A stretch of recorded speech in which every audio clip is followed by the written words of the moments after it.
الله أكبر الله أكبر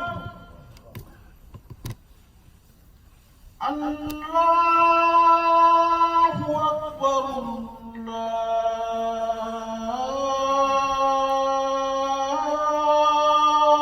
الله أكبر أشهد أن لا إله إلا الله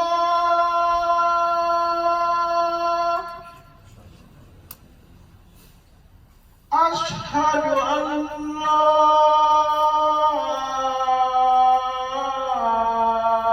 إله إلا الله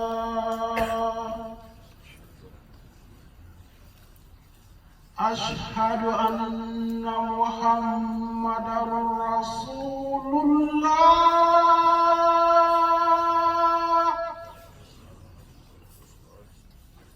أشهد أن محمدا رسول الله حي على الصلاة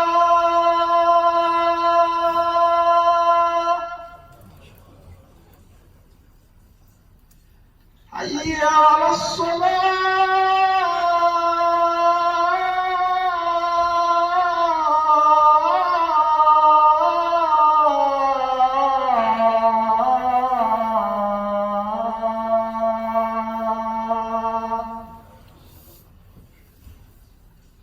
حي على الفلاح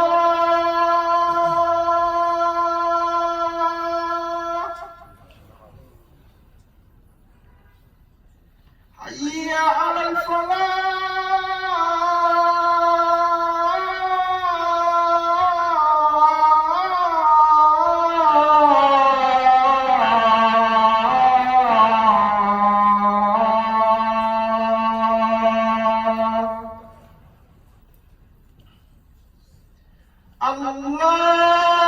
الله أكبر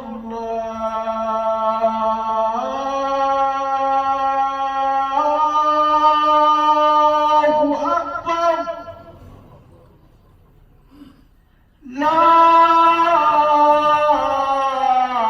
لا إله إلا الله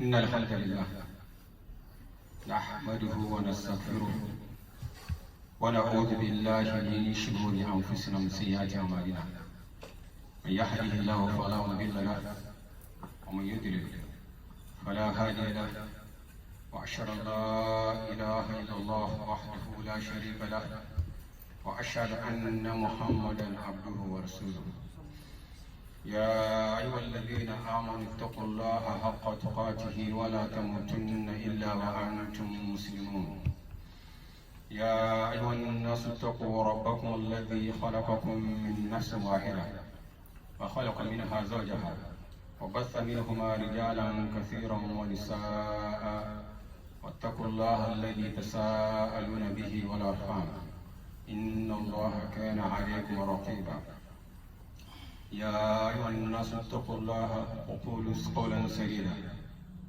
يصلح لكم أعمالكم ويغفر لكم ذنوبكم ومن يطع الله ورسوله فقد فاز فوزا عظيما أما بعد يقول الله تعالى في كتابه الكريم بعد أعوذ بالله من الشيطان الرجيم بسم الله الرحمن الرحيم ولنبلونكم بشيء من الخوف والجوع ونقص من الأموال والأنفس والثمرات وبشر الصابرين الذين إذا أصابتهم مصيبة قالوا إنا لله وإنا إليه راجعون. وفي الحديث أخرج الإمام مسلم في صحيح قال حدثنا الشيبان بن فروخ عن سليمان بن المغيرة حدثنا الثابت عن عبد الرحمن بن أبي ليلى عن صحابي قال قال رسول الله صلى الله عليه وسلم عجب لأمر المؤمن إن أمره كله خير وليس ذلك لأحد إلا للمؤمن إن أصابته سراء شكر فكان خير الله وإن أصابته ضراء صبر فكان خير الله نسأل الله يجعلنا من الذين يستمعون القول فيتبعون أحسنه. My respected elders, brothers and sisters, we thank Allah subhanahu wa ta'ala for this day, and we thank Allah subhanahu wa ta'ala for everything. The ayah that I quoted, that we all know, how Allah subhanahu wa ta'ala has already prepared our minds to be mentally prepared for the challenges of life. That He is going to test us in so many different ways and flavors. In a matter of fear, something that will have that intense fear.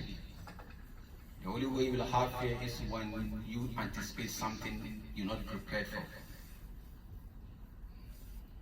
And poverty resulting in hunger.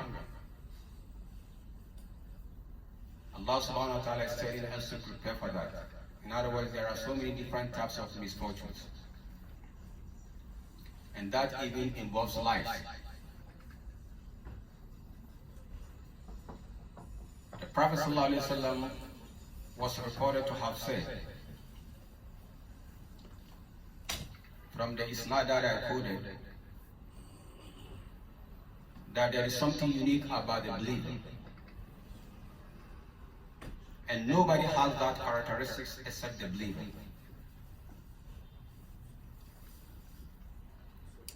If something that is good befalls him, he appreciates it and thanks Allah subhanahu wa ta'ala, and it becomes good for him. If calamity strikes, he bears it with patience, and that also becomes good for him. So whichever way it goes is a win-win situation for the Muslims. I've already laid this forward because I want us to talk about depression. Depression is sometimes things that we don't want to talk about. We don't even want to think about it, or we want to gloss over it. But it's a reality. Even the ayah that I quoted, and throughout Al-Quran, Allah subhanahu wa ta'ala has actually prepared our minds that things will not go the way we want. And it's actually good for us.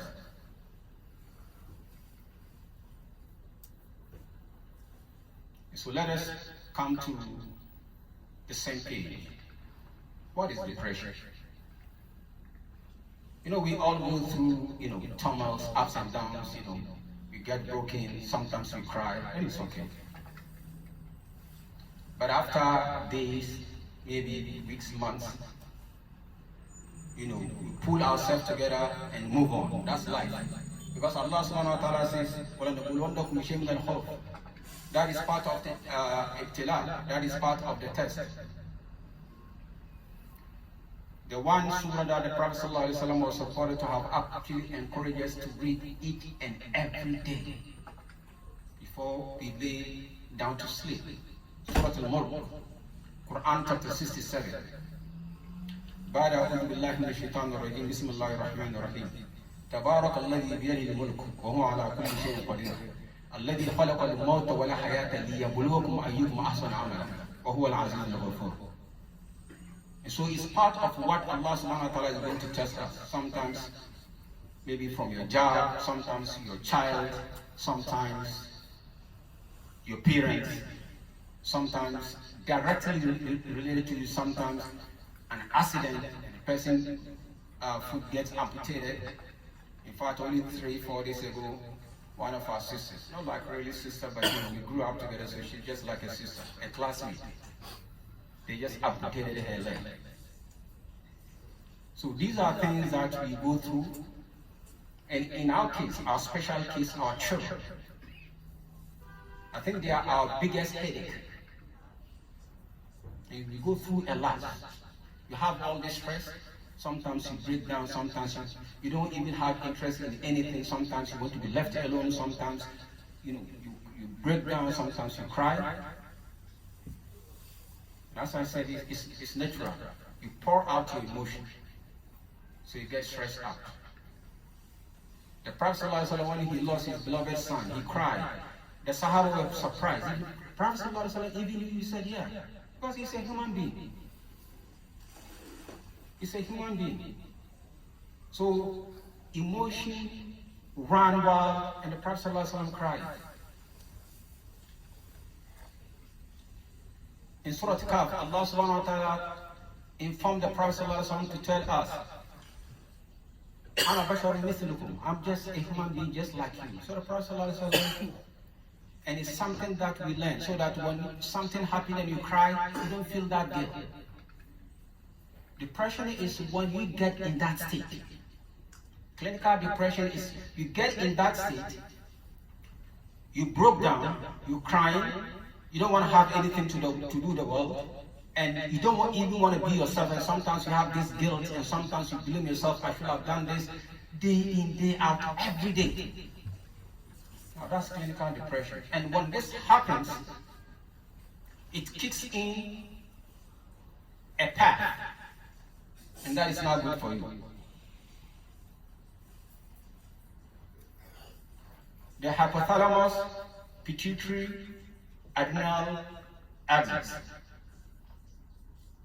In a nutshell, 2 in your brain, 1 on top of your kidneys. Allah subhanahu wa ta'ala designed them to take care.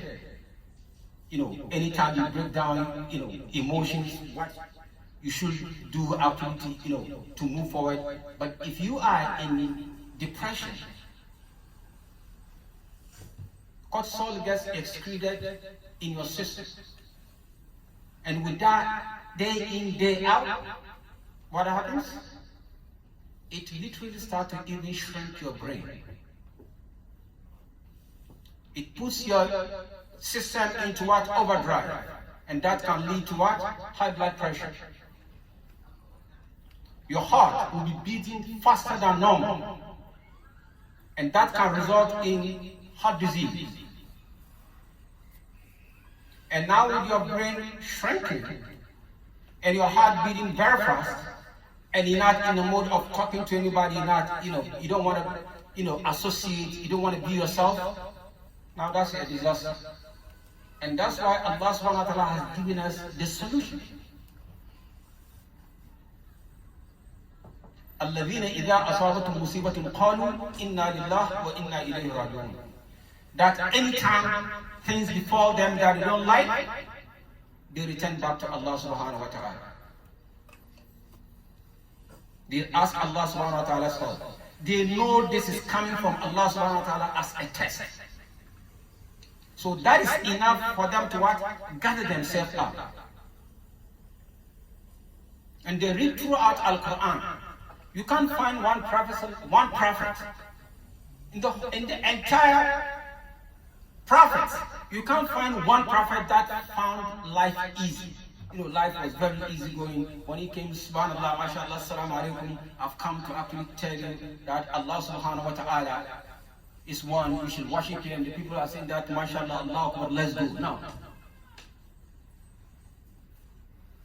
Each and every prophet faces a problem. In fact, a big problem. So that becomes a template. So that if it befalls us, we don't ask, why me? Like one of our sheikhs, he said, sometimes then the person will be asking, why me? But why not you? In trying to counsel this sister that got one of her feet, subhanAllah, amputated, I said, while it's disheartening, it could be that it's actually good for her. I wanted to look at it from a different perspective. It could be that Allah subhanahu wa ta'ala, in advance knows if Allah subhanahu wa ta'ala will just leave her like that, she'll be going to some place, she'll be involved in an accident, and she's not going to lose her foot, her head. Now if you don't have your head, then you don't have you're dead. So why not then Allah subhanahu wa ta'ala cripple you at one place, but something that you see, subhanAllah, I've got my foot amputated. If you look at it from different angle, it could also be good for you. Now if I write 16 in my hand, 16, And if I abducted you and ask you what is this, you say that is 91. So who is right and who is wrong? We both right. It's the perspective, it's the way you look at things. The Prophet ﷺ broke down. The Prophet ﷺ was insulted. The Prophet ﷺ was abused. The Prophet ﷺ was physically attacked. When the Prophet ﷺ mentioned about this time, what the Prophet ﷺ was reported to have said, إِنَّ اللَّهَ زَوَى لِيَ الْأَرْضِ فَرَأَيْتُ مَشَارِكَهَا وَمَغَارِبَهَا. What was the response of his people? They said, now you are out of your mind. The Prophet ﷺ was telling them about something they couldn't process. That Allah subhanahu wa ta'ala has actually zoomed the world to me. And I can see the east and the west. You live in Saudi Arabia. You live in Mecca. You don't even know what is happening in Medina. And now you're telling us that the possibility of seeing something live in Europe, live in Africa, live in Australia. Now you must be insane. And that resulted in them attacking the Prophet ﷺ. But is this reality or not? Right now, I remember the first time, I connected, my brother actually connected us with my mom. She took the phone and she was looking at her son, and I was looking at her. She couldn't believe what was like. This is my son, I'm talking to him like live. And she made a very, very funny comment. And then she appreciated what Allah subhanahu wa ta'ala has done. The knowledge that Allah subhanahu wa ta'ala has given a human being. But because the people of Makkah, because they couldn't process it, they accused him of what? Insanity. Innaka la majnun. You are out of your mind. Innaka sahirun kadhab. You are a magician and a pathological liar. It's not, they didn't tell him kadhib, they said kadhab. That makes him what? A pathological liar. The Prophet ﷺ was telling them the truth. And so sometimes you don't get things the way you want. And guess what? That is actually good for you. That is good for me. وَعَسَىٰ أَن تَكْرَهُوا شَيْئًا وَهُوَ خَيْرٌ لَكُمْ وَعَسَىٰ أَن تُحِبُّوا شَيْئًا وَهُوَ شَرٌّ لَكُمْ وَاللَّهُ يَعْلَمُ وَأَنْتُمْ لَا تَعْلَمُونَ. Sometimes there are things that we hate. And it will end up being what good for you. And there are things that you actually love, and it's not good for you. Allah knows best, and we know nothing. As one of our sheikhs said, when you're talking of knowledge of Allah subhanahu wa ta'ala, when you mention knowledge and associate it with Allah subhanahu wa ta'ala, human being cannot take the word knowledge. Because وَمَا أُوتِيتُم مِّنَ الْعِلْمِ إِلَّا قَلِيلًا. Of knowledge we give you just little. Just little. It was only recently, for Allah subhanahu wa ta'ala to actually humble us. It was only recently that even scientists, ophthalmologists, the best scientists in the world, specializing in the eyes, it was only recently that they found something in the eyes that they've never seen before. Not somewhere, no, the eye. And they call it the Duos layer. That was the scientist who actually found it out. So of knowledge, we know next to nothing. And so if it comes our way, we should actually see how we're going to process it, how we're going to try to go through, solve the problem, and move on. And then it becomes what? Win-win situation. One of our biggest headaches is our children. And anytime you lay out solution, we always say inshallah. But inshallah, which is good, that is corresponding inna alladhina amanu. Inshallah, that is iman. Wa amilu salihat. So you have to actually implement something. That is what is separating Islam from any other religion. Islam is pragmatic, practical religion. If you always say inshallah, you're not taking any step, it will still come back haunting us. Because it is the sunnah of Allah subhanahu wa ta'ala, it is the rule of Allah subhanahu wa ta'ala. When Allah subhanahu wa ta'ala says, Ba'da a'udhu billahi minash shaitanir rajim, Inna Allah la yughayyiru ma biqawmin hatta yughayyiru ma bi anfusihim. Allah subhanahu wa ta'ala will never change the condition of a nation, of people, unless they initiate the change. We want Allah subhanahu wa ta'ala to help us. We have to initiate the change. You can't find hadith, even if it's mawdu. Forget about da'if, even if it's mawdu. What the Prophet ﷺ saw the enemies coming, when he just relaxed under the tree, chatting with Abu Bakr radiallahu anhu, or on his WhatsApp, and say inshallah. No. He will take all the necessary steps, make the move, and then raise his hand. That is the human part. You have to play your part. Maryam alayhi salam, at the time when she was weak, when Allah subhanahu wa ta'ala has given us dates to eat from. Imagine a woman who is in labor, a woman, one, and she was in labor, 2, 3, she was struggling to give birth to a son that has no father. Look at all this emotional turmoil. And yet Allah subhanahu wa ta'ala told her in Quran chapter 19, بعد أعوذ بالله من الشيطان الرجيم وهزي إليك بجذع النخلة تساقط عليك رطبا جنيا. Shake the palm tree. You know palm tree? As a mature man, can you shake a palm tree? But this is a woman, pregnant, in state of labor, and emotionally destabilized. And yet Allah subhanahu wa ta'ala is still telling her to do a human part. When Musa alayhi salam, Allah subhanahu wa ta'ala told him to actually part the sea. Can you see part a sea? Allah subhanahu wa ta'ala could have easily divide the sea, say come on. And yet he told Musa alayhi salam to do the human part, to initiate the change. And Allah subhanahu wa ta'ala did the rest. With all due respect, the problem with us is, mashallah, while we read this, why is a template? Why we should go Allah's back to Allah subhanahu wa ta'ala, and we all know it's coming from Allah subhanahu wa ta'ala. What is our human part? When it comes to us, mashallah, we were built up.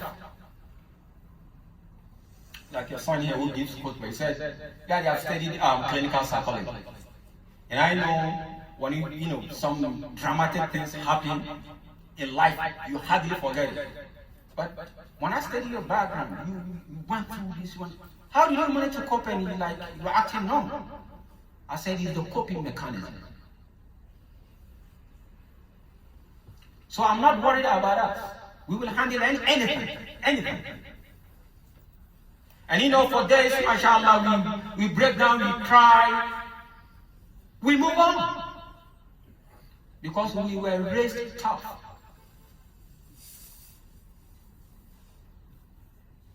And we have herbs that can, mashallah, actually help, which is the second part when we get into our prophetic medicine. But what about our children? I met a brother, a young man in his late 20s. He used to be one of the most fearsome gang leaders in New York City, a Muslim.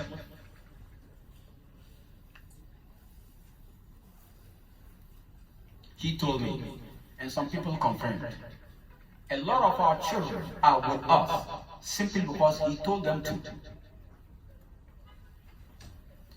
And even though now, mashallah, he comes to masjid and everything, if you look at his, he's still that him.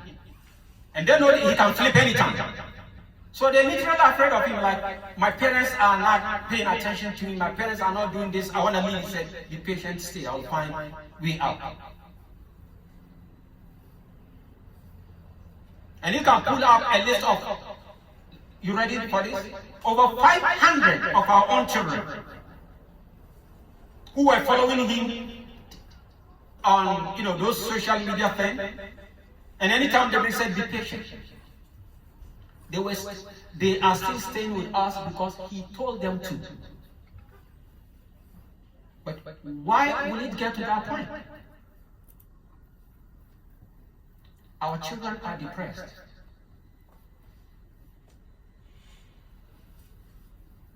They're not stressed out, they are depressed. Imagine a child coming home. Oh, Daddy, what happened, my dear? I think I need to see a psychiatrist. What happened? Today the teacher shouted at me. I just got scared. Could you imagine this? Remember when you were back in school? They beat you. They used to beat you and used to beat you. They bite, you bite, they kick, you kick. That's how you grew up. That's not something like bullying. It was part and parcel of what? Part and parcel of our upbringing. And now our kids, some of them are complaining of depression because they get shouted at. Someone told me, my teacher actually used her finger to push me. I'm depressed. She doesn't have the right. Someone said the moment you see your children talking about their rights, this is my right, which means they are going left. Wallahi, we need to have time with our children. This gangster, I won't call him outside, the former gangster leader told me his story. He said, I used to be a very good kid. What pushed me on the street was that my father never had time for me. So I went to the street to get the love. And there's this yo-yo thing, but it won't lead you to good. And so if you don't become friends of our children, someone else will. He said, my father used to throw this verbatim. These are his words, not mine. My father used to throw things at me. Anything that he wanted, the father would buy for him. But the father never had time for him to sit him down. And that is why you see our children asking us questions. It will even cross your mind to ask your dad. This is a different world. Life here is so comforting, it's so cool, that things that you see as a blessing for them, they've taken it for granted. So it's not about that. It's not about you, mashallah, having a chicken or this and for them it's normal. Remember those days when maybe you will have chance for chicken twice a year. Maybe Ramadan, after the 2 Eids. And when you are lucky and you happen to have, your father happen to have a visitor, a guest, maybe they will just have chicken, mashallah, the feet, at least people can fight over it, mashallah. So today you see that as a blessing. To them is what? They don't even like that. And when they see you chewing bones, mashallah, even though you get all the calcium, so this is a different world. They are different species. Let me tell you. Our children are different species. The fact that you came from Asia, the fact that you came from Africa, the fact that you came from wherever, it doesn't mean that your children are from there. They're just innocent American kids. So the environment will have impact on them. Wallahi, you see, my dear, how was your school? Everything okay? I miss you. You pat them. They cherish that more than anything. Now back home, you expect your father you come to your father, daddy. They don't have time for you, but you survive. So what you think is nothing, to them is everything. It's not the phone that we buy for them. It's not the sneakers. It's actually the human touch. It's the human touch. It's the question. They don't even know that we love them. Wallahi, they don't. I gave a lecture on Islam and mental health. Before I started, a sister, one of our daughters said, please, I have a poem. Can I read it? I said, sure. She read her poem. It wasn't actually a poem. She was actually complaining. It was actually a complaint, literally complaining about her dad. So this is the challenge. We have to go to work. Our time is limited. We have to go to work. We have to put food on the table. We have to shoulder the bills and quote unquote back home. You have all these pressures coming from your fathers, alhamdulillah, your brothers, sometimes even your married sister. Your sister, your own sister, married. Her problem is your problem. So we have a lot. So how do we walk a fine line between, with all these commitments and having that little time with our children? Wallah, that is a big challenge. But if you make it a point, like before they go to school, or when they come from school, before they go, at least I sit them down 3-5 minutes. We talk about something, we joke, we talk about the Prophet, we talk about hadith, we talk about someone should read, and one day, they feel good when you let them talk. Those kids, they feel they are so sophisticated. And some of them, they actually, you ready for this? They actually measure your intelligence by your accent. I want you to know that. They look at your accent and you're not good at computers. So they think, my father is not sophisticated. My father that knows next to nothing. So they think they know, actually. How do you sit them down and break things down? Like this hadith that I quoted. That Islam is so sophisticated, so beautiful that the Prophet ﷺ used to talk about this time. And not only that, from the same hadith we can infer. The Prophet ﷺ, when he talked about technology, in Surah Al-Isra, when the Prophet ﷺ talked, Allah subhanahu wa ta'ala informed me to tell us about a different type of transportation. When the people of Makkah used to think the fastest way of transportation is that of a horse. The Prophet ﷺ spoke about this time. And the Prophet ﷺ, when talking about technology, said that is when what? For what the Prophet ﷺ see Islam spread. So from this hadith, you can infer, at the time of technology, Islam will be the fastest growing religion. Is this reality or not? This is what is happening. These are things we should actually let our children know. We should sit them down. We talk to them. We get to know them. Ask them questions. Tell them, I promise you, I'm not going to hold you responsible. Feel free. What is your problem? What are you holding on? Trust me. These children, they hold a lot. They have a lot. Things that you've taken for granted, they've held a lot. And that is actually depressing them. Things are so easy for them that they get depressed the other way around. And so we have to know our children. We have to sit them down. Give them that assurance. Take out the fear. My dear, if you have anything, trust me. I promise you. Let's talk about it. Feel free. You know how much I love you. Those things. And when they're going, I'm going to miss you, pat their back. They cherish that more than anything. Wallah, they cherish that more than that phone that you're buying for them.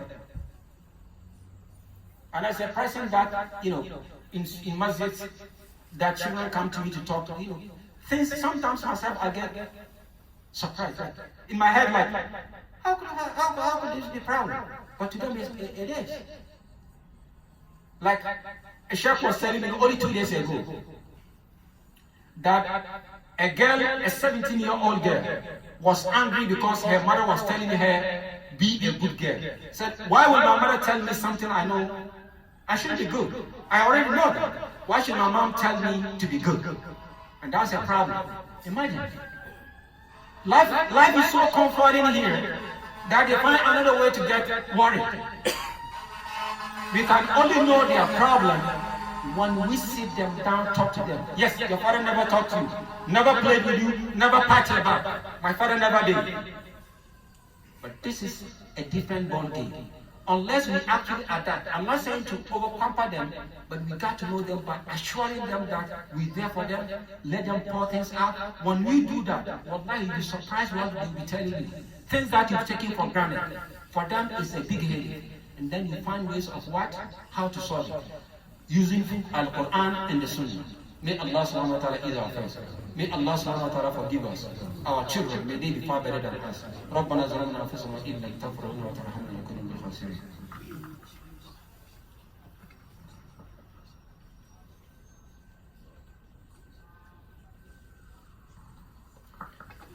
الحمد لله ثم الحمد لله القائل الحمد لله الذي له ما في السماوات وما في الارض وله الحمد في الاخره وهو الحكيم الخبير وصلى الله وسلم على رسول الله وعلى اله الاطهار وصحبه الابرار اما بعد.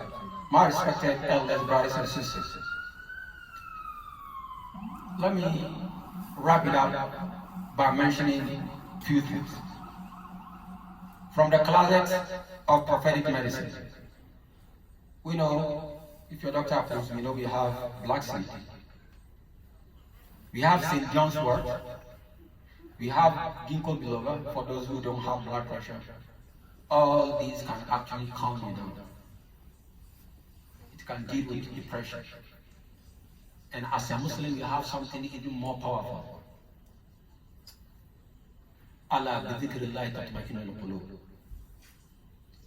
And the beauty of midnight prayers.